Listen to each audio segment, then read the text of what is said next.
नमस्कार दोस्तों, बहुत बहुत स्वागत है आप सभी का सरकार स्टडी बेस्ड एजुकेशन के इस यूट्यूब चैनल पे। और आज के इस वीडियो में आपको मैं आपसे रूबरू कराने वाला हूँ एक बहुत ही ऊर्जावान शख्स जो कि एक बिजनेसमैन है, सक्रिय समाज सेवी राजनेता है और कंप्यूटर संस्थान GVIT यानी Geeta Verma institute of technology Madhya Pradesh के संचालक है, जो सैकड़ों विद्यार्थियों के भविष्य को टेक्नोलॉजी के क्षेत्र में संवार चुके हैं।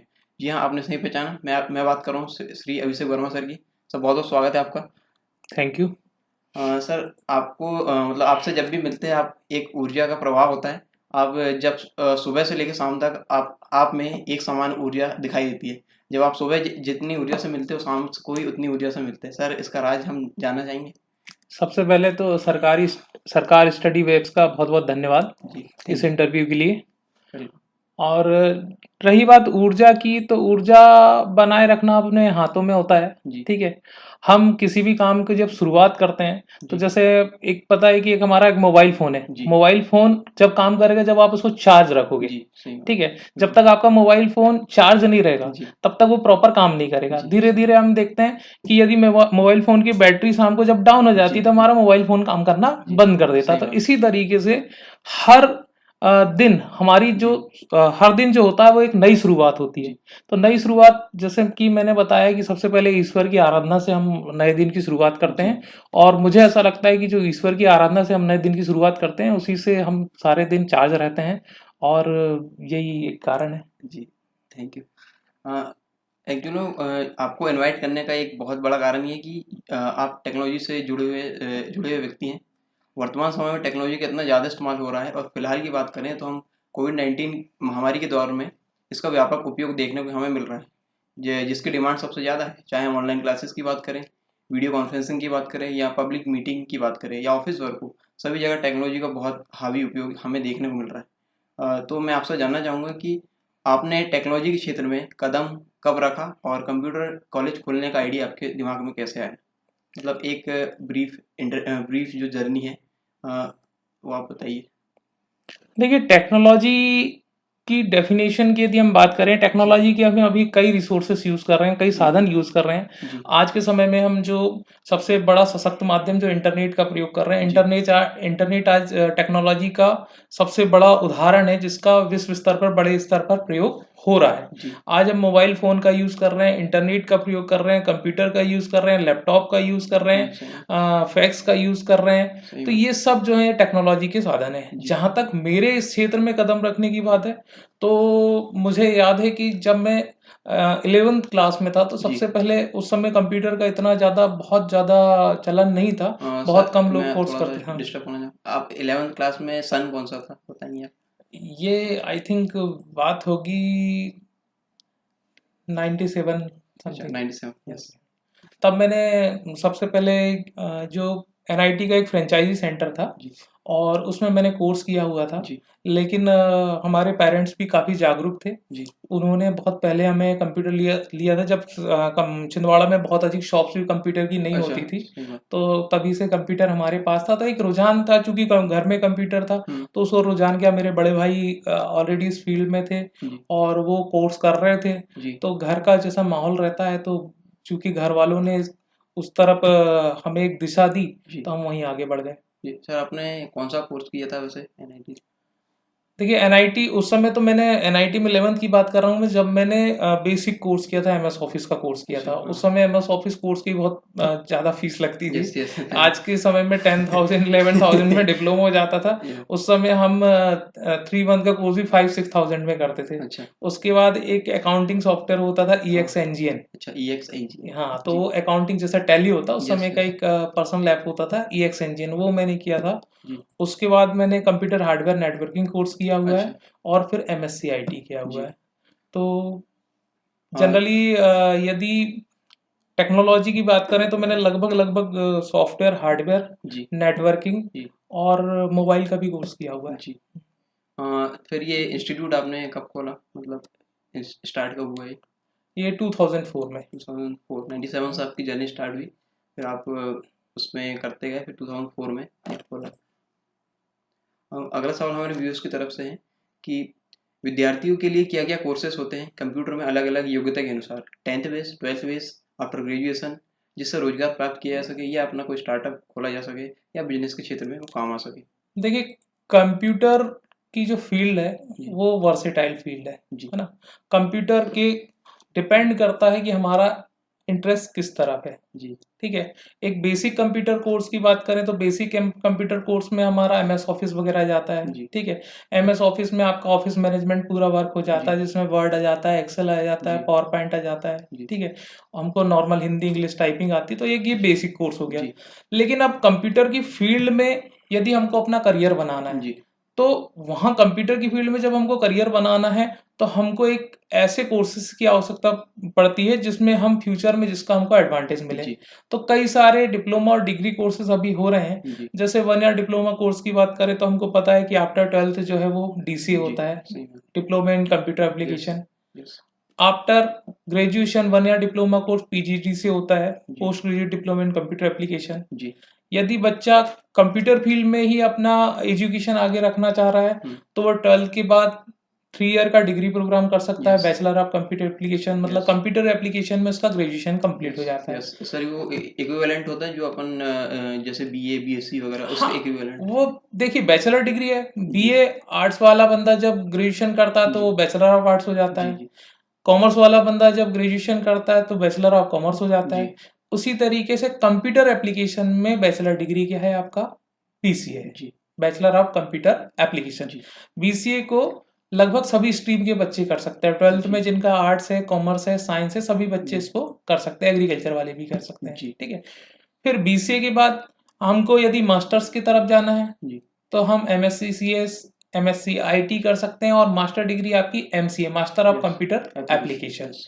तो ये कोर्सेज हैं। इसके अलावा बहुत सारे सर्टिफिकेशन कोर्सेज होते हैं। किसी को जाना है 3D एनिमेशन फील्ड में जाना है तो वो अलग कोर्स कर सकता है, जी। किसी को डिजाइनिंग करना है, तो ऐसी बहुत अलग अलग कोर्सेज जी। हैं। डिपेंड करता है कि हमको किस फील्ड में जाना है। जी। क्या हमको नॉर्मल कंप्यूटर ऑपरेटर बनना है, क्या हमको सॉफ्टवेयर इंजीनियर बनना है, जी। क्या हमको सॉफ्टवेयर डेवलपर बनना है। जी। यदि हमको सॉफ्टवेयर डेवलपर बनना है तो हमको हमारी कमांड जो है वो प्रोग्रामिंग लैंग्वेजेस में अच्छी होना चाहिए। जी। प्रोग्रामिंग लैंग्वेजेस जैसे हो गई आपका जहाँ पे सॉफ्टवेयर डेवलप किए जाते हैं जिनके थ्रू, है ना, जी। सी प्लस प्लस हो गया, HTML हो गया, जावा हो गया, वीबी हो गया, VB.NET हो गया, जी। और अभी नई प्रोग्रामिंग लैंग्वेज बहुत यस। सारी आ गई हैं। अभी जैसे वर्डप्रेस वगैरह में चल रहे हैं, वर्डप्रेस, और ये आज जो प्राइवेट वेबसाइट आ गई wix.com, इससे कर सकते हैं। बहुत, मैंने आपको बताया कि जी। कंप्यूटर की फील्ड जो है बहुत बड़ी है। जी। उसको आप पर्टिकुलर एक टॉपिक पे नहीं बांट सकते हैं हम। जी। जैसे डिपेंड करता है कि आपको किस तरफ जाना है। मैंने यस। आपको बताया कि बहुत से सॉफ्टवेयर इंजीनियर बनना है, सॉफ्टवेयर डेवलपर बनना है। और आज की डेट में वर्ल्ड में कोई भी ऐसी फील्ड नहीं है जहाँ कंप्यूटर्स का उपयोग नहीं हो रहा है। आज जी। कंप्यूटर का उपयोग साइंस, इंजीनियरिंग, मेडिकल, रिसर्च जी। या ऑफिसों में, बिजनेस में, हर एक फील्ड में कंप्यूटर का उपयोग किया जी। जा रहा है। तो कंप्यूटराइज सिस्टम है तो हर फील्ड में लोगों की आवश्यकता है। तो रोजगार के बहुत अवसर हैं। जी। 2 तरीके के रोजगार मिल सकते हैं। एक हो गया कि आप कहीं जॉब कर रहे हैं, दूसरा जी। है कि आपका स्वरोजगार। स्वरोजगार में क्या हो जाता है कि आप इंटरनेट कैफे खोल सकते हैं, आप यस। MP ऑनलाइन सेंटर खोल सकते हैं, आप यस। डिजाइनिंग का काम कर यस। सकते हैं।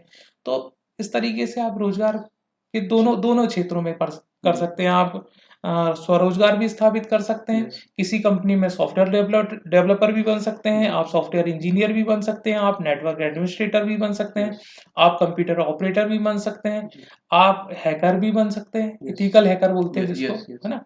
एथिकल हैकर मतलब जो ऑथराइज्ड हैकर होते हैं। यस। यस। ठीक है। आपने इतनी सारी जानकारी दी, शायद ही कोई अभी यहाँ पे दे पाता, क्योंकि इतना व्यापक ज्ञान सिर्फ आपसे ही मिल सकता था। और टेक्नोलॉजी का उपयोग जितना बढ़ रहा है उतने इसके खतरे भी हैं, जैसे बैंक अकाउंट से फर्जी कॉल के द्वारा पैसों की ठगी, या कोई किसी वेबसाइट द्वारा या फर्जी लिंक द्वारा आपका मोबाइल या कंप्यूटर सिस्टम हैक कर लेता है, और हैकर के द्वारा लकी ड्रॉ के नाम पे कई सारे पैसे ऐंठे जाते हैं। ऐसी बहुत सी समस्याएं आम लोगों के सामने आ रही हैं, तो इनसे कैसे बचा जा सकता है? देखिए, सबसे पहले मैं बता दूं कि हर एक चीज के 2 पहलू होते हैं। जी। एक अच्छा होता है, एक बुरा होता है। जी। टेक्नोलॉजी का यदि अच्छा प्रयोग किया जाएगा तो ये बहुत फायदेमंद है। यस। यदि टेक्नोलॉजी का दुरुपयोग किया जा रहा है तो इसके नुकसान भी बहुत हैं। जी। अब जैसे कि आपने बताया, हम बात कर रहे हैं हैकिंग। मैंने अभी आपको बताया यस। कि हैकर 2 प्रकार के होते हैं। यस। एक होते हैं ऑथराइज हैकर यस। और दूसरे होते हैं अनऑथराइज हैकर। यस। तो हम पर्टिकुलर जब हैकिंग वर्ड का यूज करते हैं तो यस। हैकिंग वर्ड से हमारा मतलब होता है अनऑथोराइज्ड हैकर्स, यस। मतलब जो बिना परमिशन के, बिना अनुमति के आपके कंप्यूटर में, आपके नेटवर्क सिस्टम में लॉगिन कर लेते हैं यस। और उसके डेटा को हैक करते हैं, मतलब चुराते हैं। यस। वो आपके बैंक पासवर्ड को हैक कर लेंगे, यस। वो आपकी वेबसाइट्स को, आपके फेसबुक अकाउंट को यस। हैक कर लेते हैं, आपके डाटा को परिवर्तित कर देते हैं, यस। आपकी ज़रूरी सूचनाओं को चुरा लेते हैं, वो आपके बैंक आईडी को, आपके बैंक पासवर्ड को आपके चुरा लेते हैं, वो उससे पैसे ट्रांसफ़र कर सकते हैं। ये यस। सब साइबर क्राइम कहलाता है, यस। Cyber crime, yes. ठीक है? जो टेक्नोलॉजी का उपयोग करके, कंप्यूटर्स का उपयोग करके, मोबाइल का उपयोग करके जो जी। अपराध किए जा रहे हैं, जी। वो सब टेक्नोलॉजी के दुरुपयोग हैं। जी। सर इसमें आम आदमी कैसे बच सकता है? इसमें क्या-क्या सावधानी इसमें होनी चाहिए कि कम से कम ये चीज़ें ना हो हमारे साथ? देखिए, सबसे पहली बात, सबसे बड़ी जो सावधानी ये होती है कि आप जब पब्लिक नेटवर्क का आप यूज़ करते हैं, जी। तो आपको ये देखना है कि हम किसी अनऑथोराइज़्ड वेबसाइट्स का प्रयोग ना करें। कहीं भी अपनी सूचनाओं को डिस्ट्रीब्यूट ना करें। जी। कोई अनऑथोराइज़्ड कॉल आ रहा है, वो जी। आपसे सूचनाएँ माँग रहा है, तो हर किसी को सूचनाएँ नहीं देना। कई बार फर्ज़ी कॉल्स आ जाते हैं। कॉल में वो आपसे आपका बैंक अकाउंट का पासवर्ड माँग जी। रहा है, आपका एटीएम कार्ड का नंबर माँग रहा है, या जी। आपकी किसी भी ज़रूरी सूचनाओं को माँग रहा है। तो आपको ध्यान रखना है कि आपको किसी भी प्रकार की सूचनाओं को किसी अनऑथोराइज्ड वेबसाइट में ना तो शेयर करना है, ना ही किसी को बताना है। यस। इससे बचने का सबसे आसान उपाय ये है कि आपको सावधानी बरतनी है। जी। आप सॉफ्टवेयर्स का उपयोग कर रहे हैं, आप सिक्योरिटी सॉफ्टवेयर्स का यूज़ कर रहे हैं, जी। सिक्योरिटी सिस्टम्स का यूज़ कर रहे हैं, वो सेकेंडरी पार्ट है। जी। लेकिन यदि आप अवेयर हैं, जी। तो आप इस प्रकार की धोखाधड़ी से बच सकते हैं। जी। सर इसमें और आप जिस तरह आपने एक्सप्लेन किया हैकिंग के बारे में, इसमें एथिकल हैकिंग में जो करियर की संभावना है, वो क्या-क्या हो सकती है? देखिए, मैंने अभी आपको बताया हैकिंग और एथिकल हैकिंग, जी। दोनों में थोड़ा-सा डिफरेंस है। जी। हैकिंग जो है, जी। वो अनऑथोराइज़्ड तरीके से की जाती है। जी। एथिकल हैकिंग जो है, वो ऑथोराइज़्ड हैकर जी। होते हैं। ये और परमिशंस लेकर हाँ, के ये गवर्नमेंट। अनुमति के साथ जी। किसी नेटवर्क सिस्टम के, किसी वेब यूनिट्स के, किसी सॉफ्टवेयर यूनिट के यस। अनुमति के साथ जी। उसकी कमियों को, उसकी त्रुटियों को ढूँढने वाले जो व्यक्ति होते हैं, वो जी। एथिकल हैकर्स होते हैं। अच्छा। जो हमारी वेबसाइट्स की, हमारी वेब यूनिट्स की, हमारे सॉफ्टवेयर्स की जी। कमियों को, त्रुटियों को सर्च करने का काम करते हैं। जी। वो सब जो है, वो मुख्य जो एडमिनिस्ट्रेटर होता है, जी। वो सब उसकी अनुमति के माध्यम से किया यस। जाता है। वो क्या कहलाती है? आपकी एथिकल हैकिंग। यस। इसमें कोर्सेस या इसमें करियर की संभावना है? ये मतलब कहाँ-कहाँ इसमें जॉब वगैरह या फिर हो सकती है या सरकार को हम कैसे सहायता कर सकते हैं? देखिए, अभी वर्तमान समय की बात करें तो अभी तो एथिकल हैकिंग की फील्ड में बहुत अधिक संभावनाएँ हैं। जी। अभी आप देख रहे हैं कि पुलिस विभाग में भी आजकल स्पेशलिस्ट की एक पोस्ट निकलने लगी है, जी। क्योंकि अभी साइबर क्राइम्स बढ़ गए हैं। पहले क्राइम क्या होता था आपका? आपका पहले जो एक ट्रेडिशनल बोल सकते हैं हम, जी। पारंपरिक क्राइम होते थे कि जी। किसी ने किसी का मर्डर कर दिया, किसी ने चोरी कर ली, किसी जी। ने किसी का पर्स चुरा लिया। तो ये पारंपरिक तरीके थे जी। चोरी के। आजकल चोरी के जो मैंने बताया कि नौजवान टेक्नोलॉजी का सही भी उपयोग कर रहे हैं, गलत भी उपयोग कर रहे हैं। तो जी। जो गलत उपयोग कर रहे हैं, वो गलत रास्तों टेक्नोलॉजी के माध्यम से गलत चीज़ों का उपयोग कर रहे हैं और गलत चीज़ें कर रहे हैं। जैसे वो जी। डाटा को चुरा रहे हैं, बैंक पासवर्ड को चुरा रहे जी। हैं, या फिर साइबर क्राइम कर रहे हैं, किसी का पासवर्ड जी। चुरा ले रहे हैं, किसी की फेसबुक आईडी चुरा ले रहे हैं, जी। उसमें डेटा में परिवर्तन कर रहे हैं, वो फंड ट्रांसफ़र कर दे रहे हैं।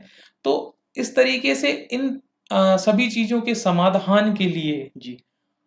आज की डेट में हर फील्ड में एथिकल हैकर्स की आवश्यकता पड़ रही है। जी। अगला सवाल हमारे व्यूअर्स की तरफ से है। टेक्नोलॉजी के नकारात्मक पक्ष में एक चीज़ और आती है, बच्चों पर इसका प्रभाव। सर बच्चों पर इसका क्या प्रभाव पड़ रहा है? कितना समय हम बच्चों को ऑनलाइन स्टडी के लिए फ़ोन देना चाहिए या कंप्यूटर के सामने रखना चाहिए या स्क्रीन के सामने रखना चाहिए? ज़्यादातर बच्चे चाहे वो 2 से 12 साल के हो या फिर टीनेजर्स हो 13 से लेकर 19 साल के इसके आदी होते जा रहे हैं। और हम नॉर्मल बात करें तो माता-पिता ही बच्चों को चुप कराने के लिए जो छोटे बच्चे होते हैं, उनको मोबाइल थमा देते हैं कि इससे बच्चा चुप हो जाएगा। यह कितना सही है? क्योंकि जब हम बात करते हैं कुछ अन्य चीज़ों की, जैसे हम ऑथराइज़ चीज़ों की बात करें, जैसे ड्राइविंग लाइसेंस की हम बात करें या फिर वोटर आईडी कार्ड की बात करें, तो इनको बनाने की, इनको यूज़ करने की एक समय सीमा होती है। 18 वर्ष से कम के व्यक्ति का ड्राइविंग लाइसेंस नहीं बन सकता है या वोटर आईडी कार्ड नहीं बन सकता है या फिर वो जॉब वगैरह नहीं कर सकता है। तो इसके लिए आपको क्या लगता है कि जो बच्चों को फ़ोन यूज़ करने के लिए जो रेगुलेशंस है वो सरकार को बनानी चाहिए, और आम यूज़र्स की तरह माता-पिता को और हम सभी को क्या सावधानी से बरतनी चाहिए? देखिए, हर चीज़ के लिए सरकार नियम बनाए ये कोई ज़रूरी नहीं जी, होता है। सही बात।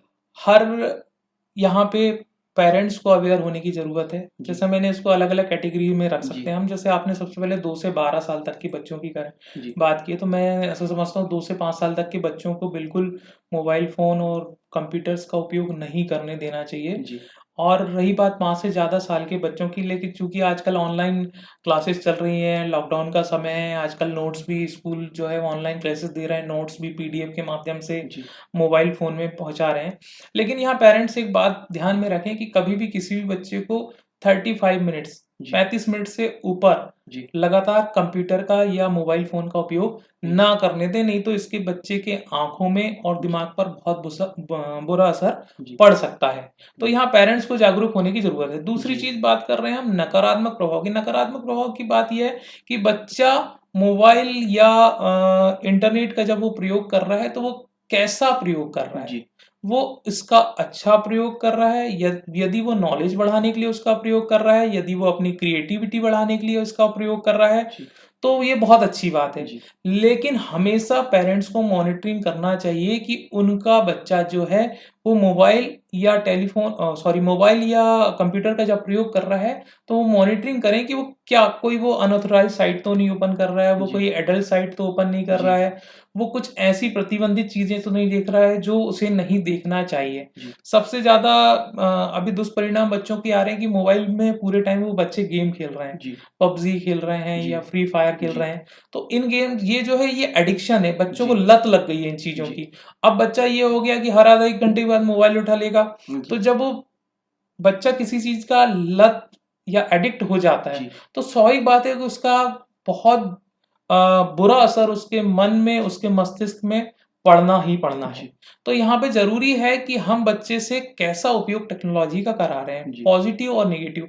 तो यहाँ पेरेंट्स का बहुत बड़ा रोल है। जी, पेरेंट्स को हमेशा छोटे बच्चों की मॉनिटरिंग करना चाहिए कि उनका बच्चा जो है वो टेक्नोलॉजी का दुरुपयोग तो नहीं कर रहा है, जी, कुछ गलत चीज़ें तो नहीं देख रहा है। यदि वो अपना नॉलेज बढ़ा रहा है, गूगल में कुछ अच्छी चीज़ें सर्च कर रहा है, जी, वो कुछ क्रिएटिविटी बढ़ा रहा है, तब वो ठीक है, लेकिन उसका भी एक समय सीमा तय होना चाहिए। जी, रही बात बड़े बच्चों की, 18 साल से ऊपर के बच्चों की, तो जी, अभी हम देख रहे हैं कि बच्चों अ, 18 साल से ऊपर के बच्चे जो हैं वो पूरे टाइम सोशल मीडिया का उपयोग कर रहे हैं। जी, फ़ेसबुक का यूज़ कर रहे हैं, व्हाट्सएप का यूज़ कर रहे हैं, इंस्टाग्राम का यूज़ कर रहे हैं। जहाँ तक एक सीमित समय तक इन चीज़ों का जैसे हम फ़ेसबुक का पॉज़िटिव उपयोग कर रहे हैं कि ये हमारा अपने विचारों को व्यक्त करने के लिए एक पब्लिक मंच हमको दे रहा है। जी, ये बहुत बड़ी ये बात है बहुत सोशल बड़ी बात मीडिया है की। कि हम एक विश्व स्तर पर अपने विचारों को वहाँ पर व्यक्त कर सकते हैं। जी, लेकिन इसकी भी एक समय सीमा होना जी, चाहिए, ठीक है? यदि हम 10 से 12 घंटे में से पूरे टाइम यदि हम यही सब करेंगे, तो हम अपने करियर पे फ़ोकस कैसे डालेंगे? जी, अपने करियर पे फ़ोकस कैसे डालेंगे? हम अपना फ्यूचर कैसे बढ़ाएँगे? हम पढ़ाई कब करेंगे? जी, हम अपने कॉम्पिटिशन एग्ज़ाम की प्रिपरेशन कब करेंगे? जी, या हम किसी कंपनी में जॉब कर रहे हैं, तो वहाँ पे हम हमारी वर्किंग प्रॉपर नहीं कर पाएँगे यदि हम पूरा समय देंगे। तो मैंने बताया जैसे कि हर चीज़ का दुरुपयोग यदि हम करेंगे, जी, तो उसके फिर हमको घातक परिणाम भुगतने पड़ सकते हैं। जी। सही इसी से मिलता-जुलता एक क्वेश्चन और है हमारे व्यूअर्स का कि थोड़े दिन पहले एक कंट्रोवर्सी आई थी। जो दिल्ली बेस्ड इंस्टाग्राम एक ग्रुप था, बॉयज़ लॉकर रूम। उसमें सारे टीनेजर्स थे, 13 से 19 साल के बच्चे। उसमें अश्लील कंटेंट्स शेयर हो रहे थे, और जो छोटी बच्चियों से संबंधित जो अश्लील चीज़ें थी, प्राइवेट पार्ट से संबंधित जो भी चीज़ें थी, वो वहाँ पे शेयर शेयर कर रहे थे सारे बच्चे। और उसमें यदि कोई भी उस ग्रुप के नियम को तोड़ता था, तो उसे जान जान से मारने की धमकी दी जाती थी। और इसके चलते कई बच्चों ने आत्महत्या भी कर ली। ये भी एक एक बहुत बड़ा नकारात्मक पक्ष है। तो ऐसा समाज में ना हो, ये क्योंकि छोटी उम्र से ही ये जो अपराध की प्रवृत्ति यदि पनपेगी, तो हमारे समाज में बहुत ज़्यादा माहौल ख़राब होगा। इससे बचने के लिए हम क्या कर सकते हैं? देखिए, जैसा मैंने अभी आपको कुछ देर पहले बताया कि यहाँ पर हम मोबाइल फ़ोन का या कंप्यूटर का या इंटरनेट का प्रयोग कर रहे हैं, जी, तो मैंने आपको बताया कि जो टीनेज के बच्चे हैं, वो पेरेंट्स जो हैं, वो अपना मॉनिटरिंग करें, अपनी जी, मॉनिटरिंग में ही उनका उपयोग करने दें। जी, यदि बहुत ही ज़रूरत है, आपका बच्चा कहीं दूर स्कूल आपका दूर जा रहा है, आपको लगता है कि उसके पास मोबाइल फ़ोन रहना ज़रूरी है, जी, तो मैं समझता हूँ कि अभी आपको इतने कम जब तक वो परिपक्व नहीं हो जाते हैं, जी, तब तक आपको एंड्रॉइड फ़ोन देने की आवश्यकता उनको नहीं है। उनको आप कीपैड वाला मोबाइल दीजिए। यस, कीपैड वाले मोबाइल से वो बस इसलिए हो कि वो आपसे कांटेक्ट कर सकें, किसी प्रकार की यदि परेशानी में है तो वो आपसे जी, कांटेक्ट कर सकें, आप उनसे कांटेक्ट कर सकें। जी, लेकिन जो स्कूल के बच्चे होते हैं, जो परिपक्व नहीं है, उनको समझदारी नहीं है कि किस प्रकार के इन्फॉर्मेशन को देखना है, किस प्रकार की इन्फॉर्मेशन को सर्च करना है, किस प्रकार की इन्फॉर्मेशन को शेयर करना है। जी, जब तक वो ये परिपक्वता उनके पास नहीं आ जाती है, तब तक उनको एंड्रॉयड मोबाइल ना दें, क्योंकि वो स्कूल जाएँगे, वो यूट्यूब में गलत सामग्री को सर्च करेंगे, जी, वो एडल्ट साइट्स को ओपन कर सकते हैं, जी, वो किसी की फ़ोटो खींच के उसको वायरल कर सकते हैं। जी, तो चूँकि उनके उनमें उतनी परिपक्वता नहीं होती, या नासमझी बोल सकते हैं, या फिर किसी से लड़ाई हो गई और वो इस टाइप की चीज़ें कर रहे हैं। जी, तो हमेशा जब तक वो परिपक्व ना हो जाएँ, जैसे हमको जी, पता है कि वोट डालने के लिए भी एक एज 18 इयर्स जी, होती जी, है। बिल्कुल, तो मैं यही बात कर रहा हूँ, क्योंकि उस गवर्नमेंट को भी पता है कि 18 साल का जो बच्चा है वो परिपक्व हो जाता है। जी, उसकी सोचने समझने की क्षमता विकसित हो जाती है। जी, वो बिल्कुल, अच्छा निर्णय ले सकता है कि भैया उसको किसको वोट करना है, किस पार्टी को देना है, कौन जी, अच्छा है तो इसी तरीके से स्कूल के बच्चे जो होते हैं वो उतने परिपक्व नहीं होते हैं। जी, तो मुझे ऐसा लगता है कि पेरेंट्स को उनको एंड्रॉयड मोबाइल नहीं देना चाहिए। यदि आपको बहुत ज़्यादा आवश्यक है, तो जी, आप कीपैड मोबाइल दे सकते हैं। जी सर। बहुत-बहुत धन्यवाद सर। ये जो पेरेंट्स अभी देख रहे हैं वो इन बातों पे अमल करें, क्योंकि ये जानकारी है और आपको कहीं नहीं मिलेगी। जो हम वर्मा सर से मैं डिग करने की कोशिश कर रहा हूँ, जो भी अंदरूनी जानकारी है मैं और कोशिश करता हूँ। सर आप एक क्वेश्चन और है व्यूअर्स की तरफ से। कंप्यूटर का भविष्य क्या हो सकता है और इसमें अब कितना हम एक्सप्लोर कर सकते हैं पॉजिटिवली? कंप्यूटर का भविष्य की आकलन हम कर नहीं सकते। जी, कंप्यूटर का भविष्य पहले से भी गोल्डन पीरियड में चल रहा है वो, जी, जब से हम कंप्यूटर का उपयोग कर रहे हैं, और आने वाला समय भी पूरा कंप्यूटराइज़ होना है। मैंने आपको जी, बताया, आज के समय में वर्तमान की भी यदि बात करूँ, जी, तो शायद ही कोई ऐसी फ़ील्ड होगी जहाँ कंप्यूटर या कंप्यूटराइज़्ड सिस्टम का प्रयोग ना हो। नहीं किया जा रहा है। आज जी, यदि हमको पेपरलेस वर्क करना है, तो पेपरलेस वर्क करना है, तो वहाँ सबसे महत्वपूर्ण भूमिका किसकी है? जी, आपकी कंप्यूटर्स की और इंटरनेट की और नेटवर्क की है। जी, दूसरी चीज़ है, हमारे कम रिसोर्स में हमारे काम हो जा रहे हैं। जी, बिल्कुल। आज मैंने बताया आपको कि साइंस, विज्ञान फ़ील्ड हो, चाहे जी, इंजीनियरिंग फ़ील्ड हो, चाहे एग्रीकल्चर फ़ील्ड हो, चाहे मेडिकल फ़ील्ड हो, या रिसर्च का काम, अनुसंधान के काम भी जी, आज कंप्यूटर बिल्कुल। से किए जा रहे हैं। ऑयल एक्सप्लोरेशन का काम है, वो कंप्यूटर से किया जा रहा है। एक छोटे से छोटे ऑफ़िस में भी कंप्यूटर ऑपरेटर है। जी, बड़ी-बड़ी कंपनियों में भी हर एक काम जो है वो कंप्यूटर से हो रहा है। तो शायद दुनिया में ऐसी कोई फ़ील्ड नहीं है जहाँ कंप्यूटर्स का उपयोग नहीं होगा। तो कंप्यूटर का भविष्य जो है वो बहुत ही सुनहरा भविष्य हो रहा है, और यहाँ पर कई अलग-अलग क्षेत्रों में अ, हम अपना फ्यूचर बना सकते हैं, या बच्चे अपना फ्यूचर बना सकते हैं। चाहे वो कंप्यूटर ऑपरेटर बन सकते हैं, चाहे वो नेटवर्क एडमिनिस्ट्रेटर बन सकते हैं, चाहे वो सिस्टम इंजीनियर बन सकते जी, हैं, सॉफ्टवेयर इंजीनियर बन सकते हैं, चाहे वो एक डिज़ाइनर बन सकते हैं, या आजकल म्यूज़िक कंपोज़ करने में भी जी, कंप्यूटर्स का यूज़ हो रहा है। फ़िल्मों के प्रोडक्शन में भी कंप्यूटर का जी, यूज़ हो रहा है। तो हर एक फ़ील्ड में कंप्यूटर का उपयोग किया हर जा रहा है। जगह। तो ऐसा कुछ भी नहीं है, ऐसा कोई भी क्षेत्र नहीं है जहाँ कंप्यूटर्स का उपयोग ना नहीं हो। होगा। जी, सही। सर आपने हमें अपना बहुत कीमती समय दिया। इस वीडियो को हम यहीं समाप्त करेंगे, क्योंकि काफ़ी ज़्यादा समय हो चुका, 20 से 22 मिनट मैं आपका ले चुका हूँ सर। अ, ऐसे ही यदि हम आपका और समय लेंगे तो आपको सर कोई दिक्कत तो नहीं होगी बिल्कुल, बिल्कुल। आगे? तो आप सभी का इस वीडियो को देखने के लिए बहुत-बहुत धन्यवाद। और यदि आप इस वीडियो से संबंधित कोई भी और कोई क्वेश्चन आप सर से पूछना चाहते हैं, जो आपने नहीं पहले से नहीं पूछा है, या फिर और भी आपको कैसा लगा ये प्रोग्राम, आप कमेंट बॉक्स में कमेंट करके ज़रूर बताइए। सर बहुत-बहुत धन्यवाद आपका। Thank you.